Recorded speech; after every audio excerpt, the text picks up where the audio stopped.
we're going to teach you today is how to deshed a dog, and that's basically just how to remove the undercoat. But what first we're going to do is going to show you the tools of the trade, and then we'll bring in Joshua to show you how to do that. So we're going to go ahead and get into that. Basically, there's several tools out there. Some of them are what we probably would consider old school, but the basics is basically, this is a shedding blade, okay? This particular shedding blade, you could either leave it in a loop or you could extend it out, and I'll show you how to do that. Okay? And what you do is you take this and you rub it across the board, across the top of the dog, okay? The other one is obviously a slicker brush. You can remove the undercoat with that. Okay, so these are effective, but I'm going to go from the best, the good to best.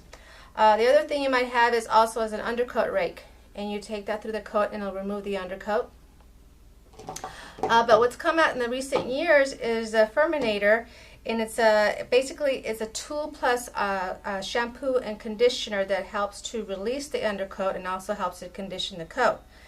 Back when, way before my time, groomers used to use the number 10 blade and take the blade and basically rub it across the dog's coat to remove the undercoat. But that would be, you know, tiresome and hard on the hands and take a long time. So the Furminator now has their own shampoo and conditioner and their own rake or whatever you call. What's that? Basically, it's like a blade. This is one of their competitors. Okay. Lobby. But you know, the Furminator does have its own tools. But basically, these tools, it's a blade. Okay. Okay. And you use this blade prior to applying the shampoo and the conditioner. Okay. Okay. So we'll show you how to do that.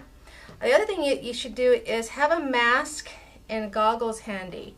There's so much dander and so much hair being released during the grooming process. You know, the big joke in the shop is when we do a furminating treatment, we just say that the dog blew up downstairs. And it's literally as a whole, it's like snow. Okay, it's a whole dog. I see. It's important that you wear a mask primarily because you can inhale a lot of hair. In extreme cases, you may have, like, I've heard one time that there was a lady that they found a huge hairball in her stomach called this bezoar, B-E-Z-O-A-R, and it's really after years of digesting hair, and they had to remove it. Must taste good. I think she thought she was pregnant or something, but found out it wasn't. Okay. A bundle of joy. Great. So we're going to bring Joshua in, and we're going to show you the process prior to the bathing, and then we're going to go into the bathing room and then into the drying room and then show you the finished product. So we'll be back in just a little bit. Hello and welcome back. Here we are with Joshua, and we're going to show you what you do prior to the bath. And I'm just going to demonstrate some of the tools you could use. Okay, here's a rake that I was talking about, and I'm going to show you just what happens when you use a rake. I'm going to put my mask on, and you'll see that the undercoat starts to break up. See that? The reason why you want to do this prior to the bath is because if you get this wet, it's just going to be harder to dry. And there's no use in trying to bath something that's going to come off anyways. Okay, so this works great. So you get that undercoat. So you kind of rake out as much as you can before the actual bath itself. Yeah.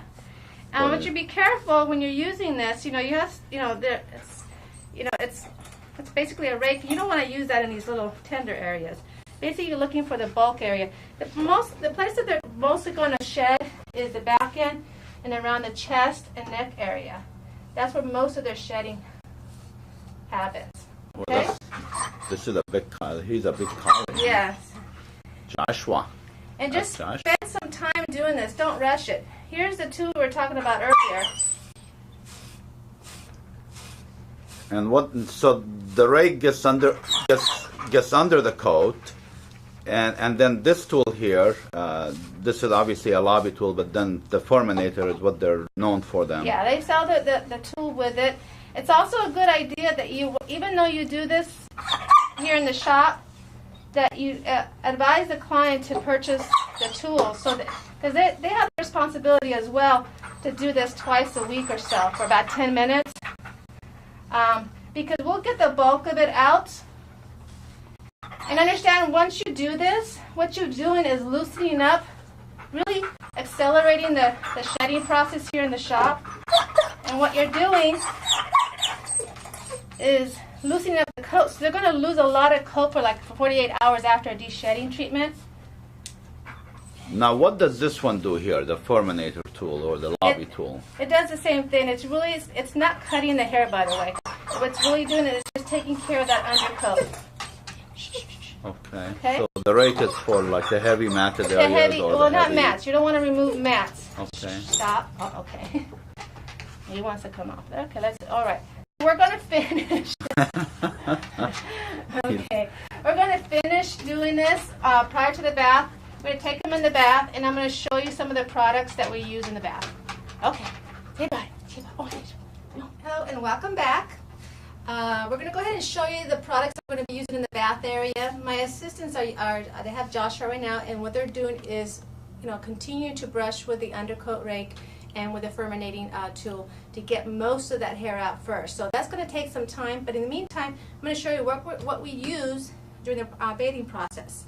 Understand that the bathing process is no different, or the deshedding bathing process is no different than that of when you bathe the dog, okay?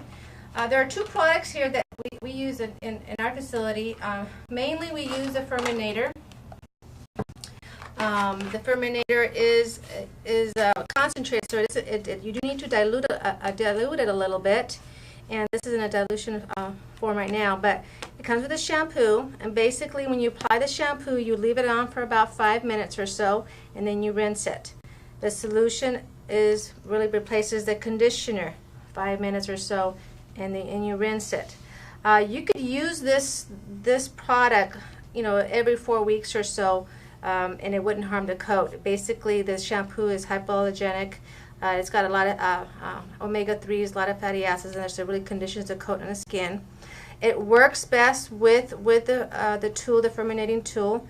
Again, I said that it's best that you send the client home with a tool to brush in between. Okay. Another product that's out there, we're giving this a try, is a product by Esprit, and they also have their own deshedding shampoo and solution. So don't be shy. Go ahead and try some, different products out there. I'm just showing you some of the more well-known ones. And this is the same. You have the shampoo and then the treatment itself. Yes, and the treatment itself. I see. So you apply the shampoo, leave it on 5 minutes, rinse the dog. Right. Then apply the treatment and just leave it on for 5 minutes. And I see. Okay. Important thing to remember: this is not a fix-all. Okay, this is not the answer to. We'll get most of it, not all of it, here in the shop, but it's also beneficial for the dog's coat and skin, that the client continue to do this like twice a week, 15 minutes or so, brush them out, and they'll see a significant amount of no hair. Do you charge extra for doing this usually? This is an added service, so it's an added cost. So you can charge anywhere from an additional $10 to $25 based on the job. So Joshua, he looks like an extra $30 job there, because this is above the bath and the other services you're going to provide. So it is a way to make extra money, but is it a benefit for the dog? Okay. Okay. So we're going to stop here. We're going to go ahead and continue doing the deshedding treatment on Joshua. We're going to bathe him, and the next time you see us, we're going to be in the drying room to show you what we do after we bathe the dog. Okay, so we'll see you in a little bit.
goggles. So we're just going to show you the process, and we'll finish them up for you afterwards, okay? Well, I mean, what is the process usually? I mean, The process is basically just blow drying the coat out. You're going to see a bunch of hair everywhere, and drying the coat, and it'll release what's ever left over from the shedding treatment. Okay?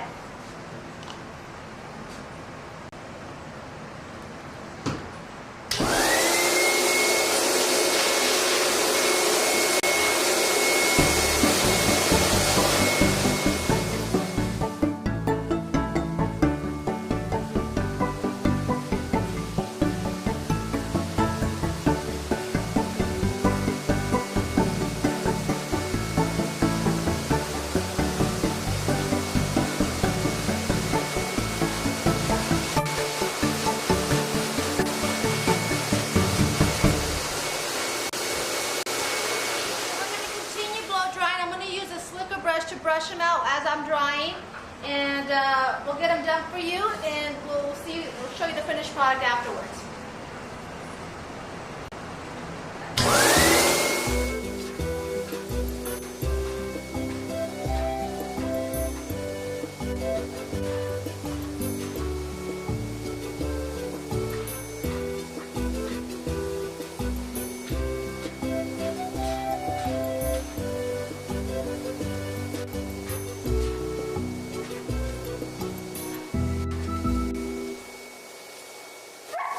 Welcome back. Here we have Joshua. He has been completely dried.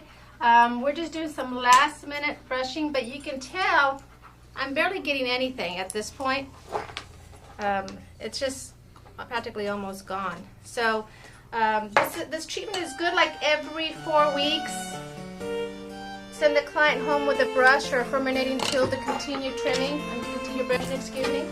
And you know, this will alleviate a lot of, you just want to go home, huh? A lot of the problems with hairballs and everything at home. So, you know, just make sure you wear your protective gear, mask, goggles, and have fun with it. We'll see you in the next one.